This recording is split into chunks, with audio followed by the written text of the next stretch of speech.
what a topic I have today, guys. I'm talking about a good one when it comes to this one right here. Because people have seen my background over here and asked me, Primo, what is your grail? What is the ultimate grail of yours? You got the Travises. Obviously, it's one of those Travises. A person actually thought that the Olives, or actually the Phantoms, my bad, excuse me on that one, was one of my grails. That is actually what I'm gonna talk about today.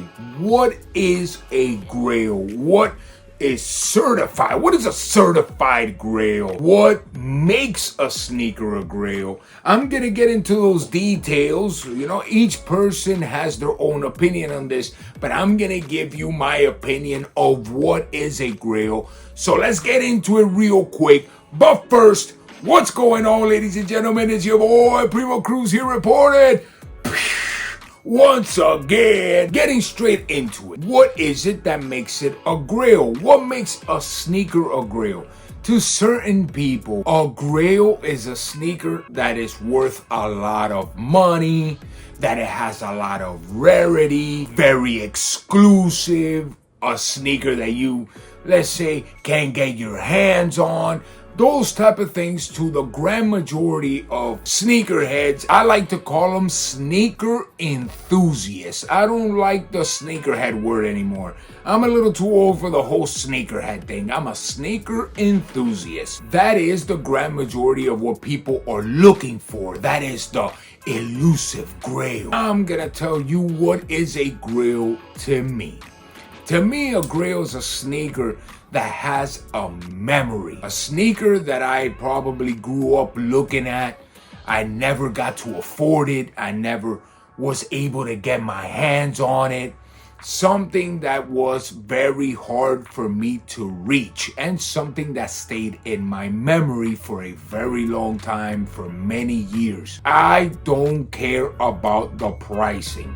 If you're gonna guide yourself by the pricing, that is what differentiates a person that's a true sneaker enthusiast to a sneakerhead. Once again, this is my opinion on this. Sneakerheads usually, if you look at this prototypically when it comes to the stereotype sneakerhead, are the people that to them it's their grail is something very exclusive, something very rare. The sneaker enthusiast is the person who likes to build a memory with those sneakers, or has a memory of the past with those sneakers and was never able to get it.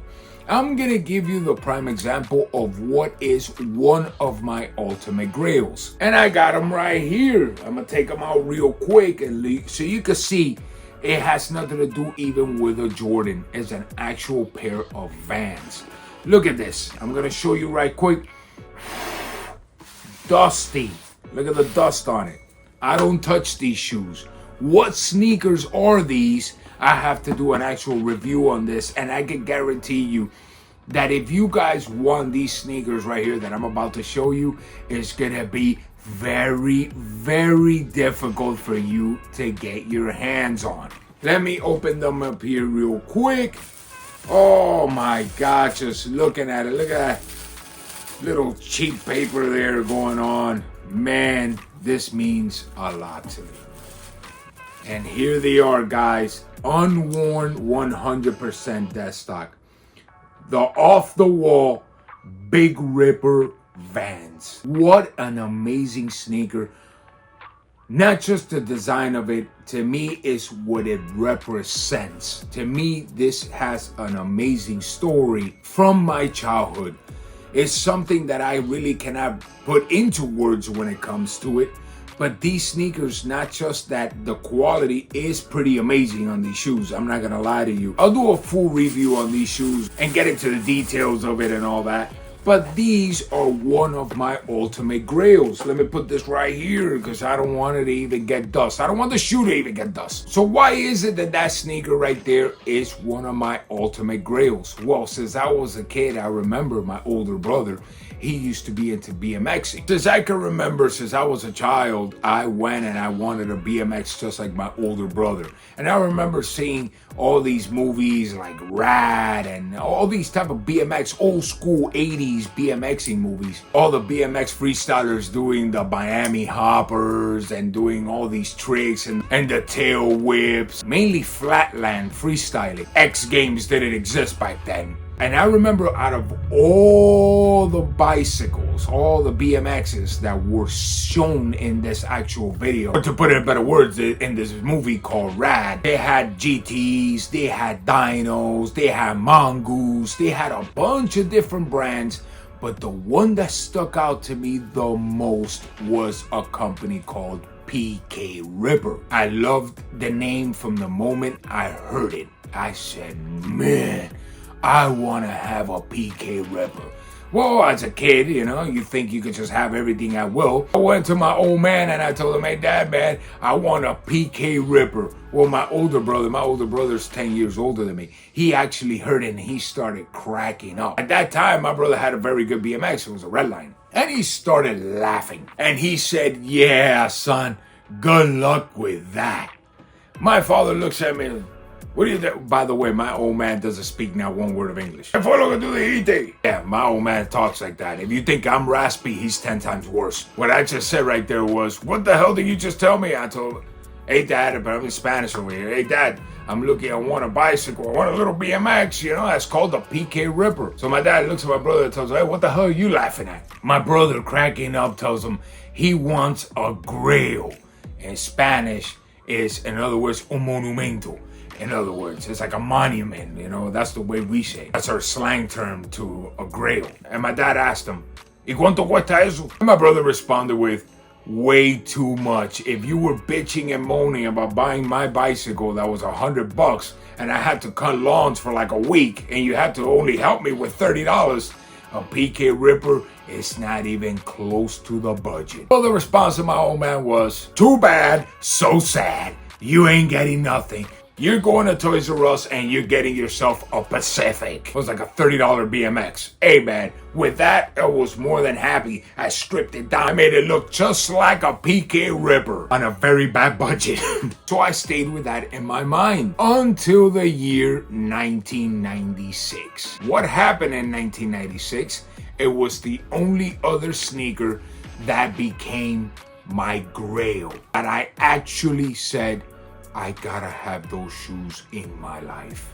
And what were they? Jordan 11 Concords. The day I saw Michael Jordan wear those sneakers was the day that my life changed. I always loved shoes since I was a kid. I always loved the sneakers, and I used to have Reeboks, and I used to have Pumas, and I had all those type of little sneakers, and I had Nikes and stuff. But it was that sneaker that I said, I gotta have one day. So right after that, I started buying a couple of sneakers here and there. You know how that is. But as a kid, those shoes ain't gonna last you very long. I always had the Jordan 11 Concords. Now you might be asking yourself, what do these shoes have to do with being a grail? No, those shoes did not exist. Just remember the word PK Ripper. Up to the year 2000, that already I started hustling, if you know what I mean, Jelly Bean. Started hustling my way and stuff like that. And I started buying a sneaker over here. At this time, I'm already 15 years old, going to 16. Very luckily, remember guys, very luckily, I have the collection that I have because since I was 15 years old, I've used the same shoe size. My foot did not grow at all. I didn't even grow half an inch, nothing. I stayed at 9.5, always. And I started buying a few sneakers here and a few sneakers there. I remember I ended up buying pre-owned, actually, they were used already, from a buddy of mine. He had a pair of 9.5 playoff 12s. And I ended up buying those shoes, and those playoffs, I still have them to this day and refuse to buy the new ones, the retro ones. And they're actually wearable still. They're holding on to dear life. Anyways, I kept buying up to like the year 2005, 2006. That there things were going, let's just say, very, very good when it comes to me. And I got heavy into buying sneakers. I started buying everything. And I remember in the year 2006 going into a Foot Locker and asking in there, Hey, bro, I already had the cheddar, mind you. I already had the money. I go and I ask the dude in there, hey, bro, I'm looking for the Jordan 11s, the ones that are white and black, shiny in the middle. I want those shoes. Get them to me right now. I don't care how much it costs. Mind you, I had no idea, but I never asked. It's just that I always knew that those shoes were going to be very expensive.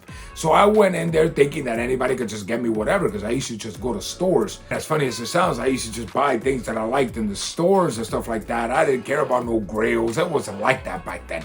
There was no such thing as, oh my God, the holy grails of grails. No, I used to buy what I liked. I used to buy a lot of Air Forces. So I ended up asking this individual, that by the way, his name is Dave, as he's a good hookup of mine to this day, of finding me sneakers that I can't get my hands on. And D actually tells me, bro, what you're looking for is not around here, bro.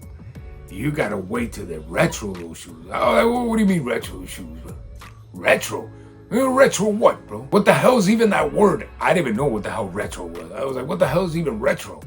He said, no, bro, they remake them. And he started explaining to me. He goes, and those shoes are very rare. I know a couple of buddies of mine that have them. But I really doubt that they're going to sell those shoes. I was like, I'll offer anything. Anything you want. I'll pay for them. He's like, you're crazy, bro. Those shoes are probably all beat up, bro. These guys don't even take care of those shoes. Whatever. He actually went to the point of actually contacting some of them. I ended up getting David's number, and he actually contacted, he hit me up, and he said, hey, bro, these shoes, one guy kept them, and they look, bro, like donkey shit. So time passed, you know, and I'm here still thinking about what we know as Concords, you know, in other words. And the time passed, and the year 2009 came along. And oh boy, that's when my journey truly began. So going back to the story to 2009, I go and David calls me. And he tells me, hey, Primo, the Jordan 11s are coming out, bro. Do you want a pair? I freaked out. What do you think I'm gonna react? I was like, hell yeah, bro, I want that fucking pair. I can't even control myself with that one. I was like, hell yeah, I want a pair. He goes, listen to me. You're gonna go to this place. The place was called The Falls. It's an actual mall down in South Florida called The Falls. You're gonna go to this guy. You're gonna go speak to him. The store looks like shit. I'm talking about the store was just... Let's just put it like this, guys. The least thing he sold was Jordans. And he tells me, go speak to this individual. His name is such and such. I'm not going to say it over the camera. Go speak to this guy and he'll hook you up. I said, all right. I hop on my car and I rode over there to the falls real quick. Mind you, I was born and raised in Miami, but in a city called Hialeah. From Hialeah to the falls, when it comes to that Miami traffic, you're talking about an hour and a half just to get to that area, in other words. So whatever, I get there, I start looking for this mysterious store that he was like, bro, it's between a nook and a cranny and this and that. And to me, I'm not gonna lie to you, that mall to me was a little too luxurious. I was used to the ratchet shit. I said, bro, I don't even know what the hell I'm getting myself into, bro. I swear to God, I thought I was gonna get busted there or something, bro. Like the popo was gonna come out and bust my ass. And I don't know, bro. I was like, yo, dude, this is not looking correctly. This is shady as shit. Even though I'm not gonna lie to you, I was used to that. But this was a different type of shady shit. Let's get to the story. So whatever, make the story short, I actually find the store. And when I find the store, I start speaking to this guy. This guy was more mysterious than anything, bro. If I was already paranoid of even finding this place and even being around this area, this guy, his way of being was even worse. This dude was, yeah, bro, I'm looking for such and such. From the moment he looks at me, this guy's just... Literally, that was his reaction. Why are you looking for him? Well, bro, I'm looking for him because David from Foot Locker actually recommended me. You know, I don't have no secret codes here or nothing, bro. He just told me to ask for this guy. Ah, man. I don't know who that guy is. It's like, yo, dude, you know, it is what it is. This guy had real bad accent too, Spanish dude. He said, you know, I don't understand. You know, I don't know who you is. I don't know who you is. And I was like, hey, bro, if you want to speak in Spanish, I can throw it down in Spanish too, dog, so you can comfort yourself too, you know? With the same peeps over here, dog. You know what I'm saying? You know, talk to me. I don't know why you talking to me like that. I don't know nothing. Actually, it's more like nothing. I know nothing about Jordan. So you could probably go to the other store over there. There's another Fuloki. You could get it over there. Well, let's put it like this. I walked out. I literally walked out. I said, you know what? I'm done with this shit. I'm walking out of the store and literally putting my foot outside of the store that I'm turning and I'm right in front. I hear a scream. Hey! I look back and I'm like, yo, dude, somebody just screamed. I know I heard somebody screaming. And I go back into the store. He's like, come over here, man. Come over here. Now I'm all paranoid as shit. I walk in there. I'm like, yeah. I got the shoes. I got the shoes, man. I knew it, man. I knew it. From the moment I saw you, I knew you no rat, man. I knew you weren't no rat. I'm like, yo, dude, that's the way you play games? What? So how do you know anything in this world? I knew it just by the time I look at you. I tell this guy straight up. By the way, this guy's accent was so bad that I started getting the Cuban accent again. I was like, hey, yo, you are. He started mixing it with me. Well, let's just put it like this. I just ended up talking Spanish with this guy because it was horrible. And I even asked him that too, bro. Why didn't you just speak to me in Spanish? Because that's how I get guts, man. That's how I get the people. You can't catch me, man. I'm uncatchable. I'm telling you guys, what a persona that was. And to make the story short, this motherfucker goes to the back, takes out a box. He walks out, the son of a bitch had a glow. It was a black box. And right when he shows it to me, he's like, hey, look at it right here, man. Look at it right here. You want to see him? Check it out. Hey, you know what? I'm sorry. I can't sell it to you right now. It has to be at 12 o'clock. Reaction that you probably have right now is the same reaction that I did. I said, but what the fuck is wrong with this guy? What do you mean 12 o'clock, bro? You got the shoes right there. 12 o'clock, man. The rest of the customers are waiting for 12 o'clock. You ain't that special. So you at 12 o'clock tonight. By the way, this is a week early from the sneaker releasing anyways. I said, all right, bro, whatever. He goes, be here at 12 o'clock. 12 o'clock. I go, bro, the mall closes at 12 o'clock. He goes, don't you see that this is an open mall, man? It doesn't matter. You can walk in here whenever you want. I'll be open. I said, all right, bro, whatever. I pulled the dip. Well, let's put it like this. To make this damn story short, I go, he calls me up and he's like, hey, man, you're not here. I didn't realize it. I'm not even going to lie to you guys. I was in a strip joint partying my ass off. He goes, hey, man, it's 12 o'clock. How come you're not here? I was like, oh, shit, bro. What the? And I called my older brother. Yo, dog, you got to pass by the falls, bro, right now. My brother's like, well, what the fuck are you talking about, homie? You think I'm going to go right now to a mall at 12 o'clock, 12 something o'clock? What's wrong with you, bro? I was like, bro, you got to do it for me, bro. He's like, you know what, dog, fuck it. I'll do it, man. You know, what's this guy's name? I give him the name. My brother flies over there. And he meets up with the dude. Well, you could just imagine what happened after that. Round 2. The dude is looking at my brother. Who the fuck are you, bro? My brother's like, hey, bro, Primo sent me, the guy you spoke to. He told me the whole story that he met you today in the afternoon. It's just that he's in a straight joint. Ah, fucking man. Fucking man. You got, man. I fucking knew it was ghost, man. It's like, at first he said that I wasn't, that he knew it from the get-go. Now he says that if he knew it from the get-go, the guy's all over the fucking place. My brother tells this dude, you know what, bro? Go suck a dick. Straight up. Just like that. Go suck cock. My brother starts pulling a dip from over there, bro, and he calls him back, and he's like, hey! By the way, this story that I'm telling you is my brother telling me this story. My brother tells me, bro, I'm walking out and this dude starts screaming at me, hey, oh, yeah. And I look around and I say, oh, I thought this dude wanted beef. And he looks back and he's like, hey, man, what do you want? Dude is like, come here, man. I guess the guy was just used to playing these type of games. Come here, man. I know Primo. He's a good friend of mine. I only met him like 3 hours before that. Good friend of mine, man. Look, here you go. Here's the shoes, you know, and he My brother, whatever, make the story short, my brother calls me and he's like, yo, bro, I got the shoes right here. Man, these shoes are bad as fuck. Mind you, this is on the phone. Yo, these shoes are bad as fuck. I said, yo, dude, what?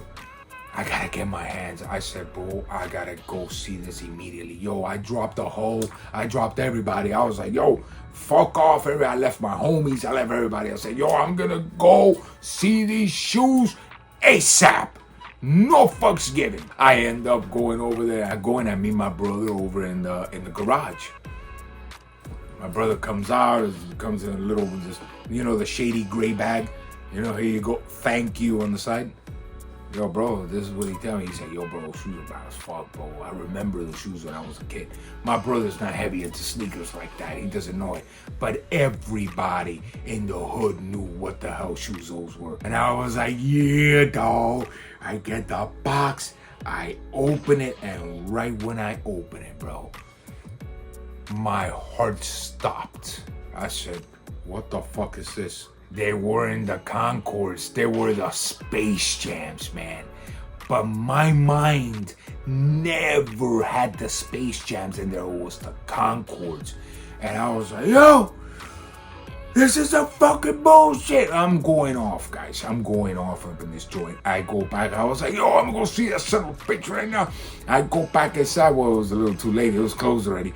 And I said, bro, what the fuck is going on here, man? I was like, I closed the box. I said, man, I don't even want these shits, bro. These ain't the fucking shoes, this and that. Well, David hits me up again, and he's like, by the way, I think this video is going to go for like 40 minutes, but fuck it. It's called Conversations with Primo, dog. Well, you're my homies. David calls me up. Yo, bro, yo, did you end up getting the sneakers, bro? I was like, yeah, bro, I ended up getting them sneakers are bullshit. They're all black with patent leather, bro. They fucked up on the top. This guy sold me some bullshit, sold me some fake shit. Mind you, I had no idea about these Space Jams, bro. I was legit when he was wearing the Space Jams. And I've always said it. There was no type of high definition here. When I saw him wearing the Space Jams, that I do remember him wearing the Space Jams, you couldn't see the Space Jams. All you saw was a black shoe. You couldn't tell what it was. Where they made the big sensation about it is when he wore the Concords. And honestly, I didn't even pay attention to the movie Space Jam because honestly, I didn't even have a TV to look at it. There was no such thing as Space Jam in my world. To me, it was only the Concords. I thought they were fake. I thought they were all over the place. I was like, bro, it's fucking blue. The Jordan is blue. What? You can just imagine. And he told me straight up, he said, bro, what the fuck are you talking about, Primo, bro? Those are the baddest fucking kicks there is, bro. Those are the Space Jams, homie. I'm like, what you mean those are Space Jams? What the fuck are Space Jams, dog? By the way, I'm heated as shit. What the fuck are Space Jams? He's like, bro, from the movie Space Jam, he actually wore those on court, the black pair. Bam! Automatically it clicked. I said, oh, those were the all black pairs that he was wearing there. Boom, I grabbed the shoes. I was like, yo, let me check. You know what? I automatically love them. And I grabbed the sneakers, and I'll never forget that day in my life. I grabbed them, and I was like, yeah, dog. I'm gonna wear these motherfuckers in a badass spot. Oh, boy, Tootsie's Cabaret. What a day that was. What a memory I built with those shoes. And those shoes became one of my ultimate grills. Then 2011 came along, and I ended up getting my Concords. And there's a big story behind those Concords too, and what happened after 2011 when it comes to my life. So what does the PK Ripper have to do with all of this? This right here is the shoe that I was looking so it can match my BMX. Because after a long time of my life, I ended up getting the PK Ripper, and I ride it almost every 2 to 3 months. Because I'm old as fuck now. I'm joking around, guys. I'm joking around. I actually ride maybe 2 or 3 times a week or something like that. I freestyle a little bit. I'm not that old, man. I'm 38 years old. I'm pretty good. I keep myself in some shape, you know what I'm saying? I eat clean, you know. I keep it nice. I keep it nice. Yes, that is what makes an ultimate grill to me. So I shared a story with you guys. We had a good time, a good laugh, some intriguing times. What would happen, what wouldn't happen? Let me know if you like these type of conversations and the stories behind my shoes. As a matter of fact, I'll probably keep doing it more. But if you guys actually like them, comment below and let me know, and I'll do more of them, saying the stories behind each shoe and how do I get them and what did I do with them. It's been a long time, guys, collecting, and I have a lot of stories about a lot of sneakers. Guys, just comment below. You know, I always try to answer. If I don't answer immediately, I try to answer as soon as I can. But that's all for today, guys. I love you all, and I'm always wishing you the best. Peace!